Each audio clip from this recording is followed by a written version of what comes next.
and they relax. There's no teaching.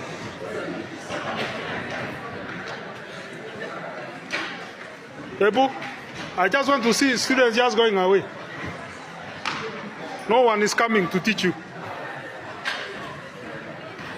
So.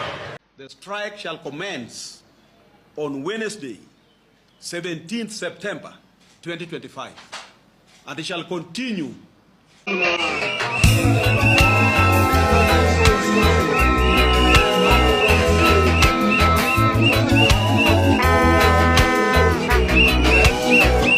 Learning at the University of Nairobi, UoN, was brought a standstill on Wednesday, September 17th, after lecturers and other university staff donned their tools in protest over the government's failure to implement long-overdue collective bargaining agreements, CBAs. We as lecturers, we don't consume promissory notes. We consume money. If there is no money, then there is a strike. If the government wants to avert the strike, you release the funds. Don't provide promissory notes. This agreement, the return to work formula, was signed in November last year.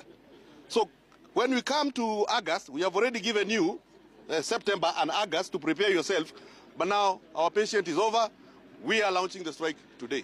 Thank you. The industrial action, which officially kicked off at around 10 a.m., was part of a larger nationwide strike that has been in the works for weeks, organized by staff union representing public universities across the country.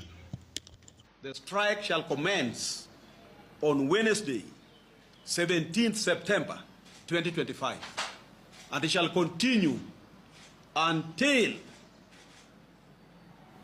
all the issues I've stated are implemented in total. 2.7 billion. At the UoN main campus, the strike was spearheaded by members of three key unions: the University Academic Staff Union, UASU, the Kenya University Staff Union, KUSU, and the Kenya Union of Domestic Hotels, Educational Institutions, Hospitals, and Allied Workers, KUDEIA. As the Secretary General of the University Academic Staff Union, Dr. Constantine Wasonga Opeo, PhD, LLB, Hons, LLM, CBA, Return to work formula, have declared the strike officially launched. These unions have long accused the government of dragging its feet in honoring agreements aimed at improving salaries, allowances, and working conditions for university staff.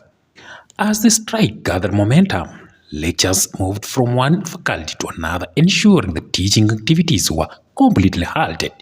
Students who had already settled into lecture halls were ordered to leave, with lecturers firmly instructing them to return home until further notice. Go home and relax. There's no teaching.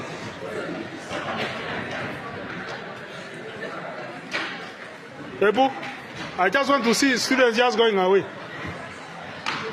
No one is coming to teach you.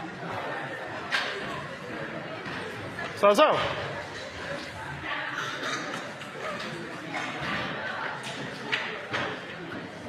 Okay. I'm here.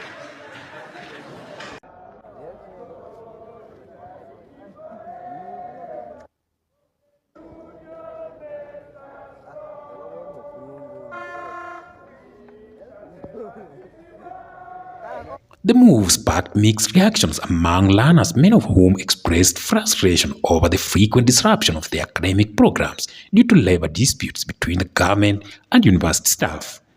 We are supposed to start our exams 1st of December, and I've just studied 3 topics. How am I going to do an exam? 2 months introduction, na tunaona lecturers wameenda strike, some mpaka tufanyaje. We are spending a lot of money to stay here at the school, nothing we are doing. What is the future holding for us? We cannot be in school spending money, and at the end of the day, we are not being taught. Even help you have not released to us. Union officials addressing the press at the university grounds stressed that their members had no choice but to resort to industrial action. They explained that previous negotiations and promises made by the Ministry of Education and the Treasurer had not been fulfilled, leaving staff demoralized and financially strained. Why should we keep on complaining all the time? Even that PS at the State Department for University Education, has she earned 65% of her salary? The people from Treasury, have they earned 65% of their salary? Why must we keep on quarreling all the time? Well, people are paid and they don't know what to do. But when they meet the president, they are saying the new funding model is working quite well. The other day, if I can remember, when the president was being interviewed, the president said that he has injected additional 40 billion. If he injected that additional 40 billion, why are we not feeling the impact as members of the university community? The lectures' grievances revolved around pay, harmonization, timely maintenance of statutory reductions, improved medical coverage, and enhanced allowances for academic and non-academic staff alike. They also want the government to address the issue of underfunding in public universities, which they urge that left institutions struggling to meet basic operational costs. Clarity! Okay, members of the press, good morning. Today we are congregated here as workers of UoN University to launch the strike officially. The reasons as to why we are on strike are going to be articulated by our two Secretary Generals. We begin with the Secretary General of KUSU and then thereafter the Secretary General of UASI. Students on their part voiced fears that the strike could lead to the extension of the academic calendar. This is not the first time learning at the UoN and other public universities has been paralyzed due to labor unrest. Past strikes have often resulted in prolonged lectures, missed exams, and in some cases loss of entire academic semesters. Most of our students are worried, and some are even ready and willing to go back home. And we are scared that if they go home, they won't come back, and some of them will even drop out. Before the end of this week, we shall walk to those doors and those offices, to the CS for Education, to the place of higher learning, and even to all the top admins, and even sit with WASO leaders, so that we now mediate. We will now be the Kofi Annan. The nationwide strike is expected to spread across other public universities in the coming days, as union officials insisted that their solidarity was unshakable. They further warned the government against issuing threats, instead urging it to honor its commitments and open dialogue to avert a prolonged stalemate. As the stalemate continues, uncertainty looms large over thousands of students at the University of Nairobi and other public universities. Unless the government intervenes swiftly, the disruption could escalate into yet another drawn-out academic crisis, undermining the future of many learners who already face the pressure of catching up with academic programs disrupted by previous strikes and the COVID-19 pandemic. David Chams Media, platform for bold, really and eye-opening conversations. We are committed to bringing you raw and unfiltered content that captures the pulse of society. Whether it is breaking political updates, social movements, or community stories, we present the facts with clarity and passion. Our news segments are designed to keep you informed with accurate, timely, and critical analysis that cuts through the noise and hype.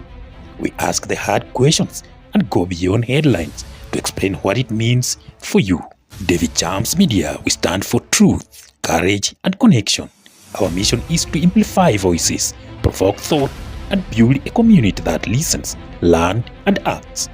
If you are looking for honest dialogue, fearless journalism, and relatable stories, hit that subscribe button and join the conversation today.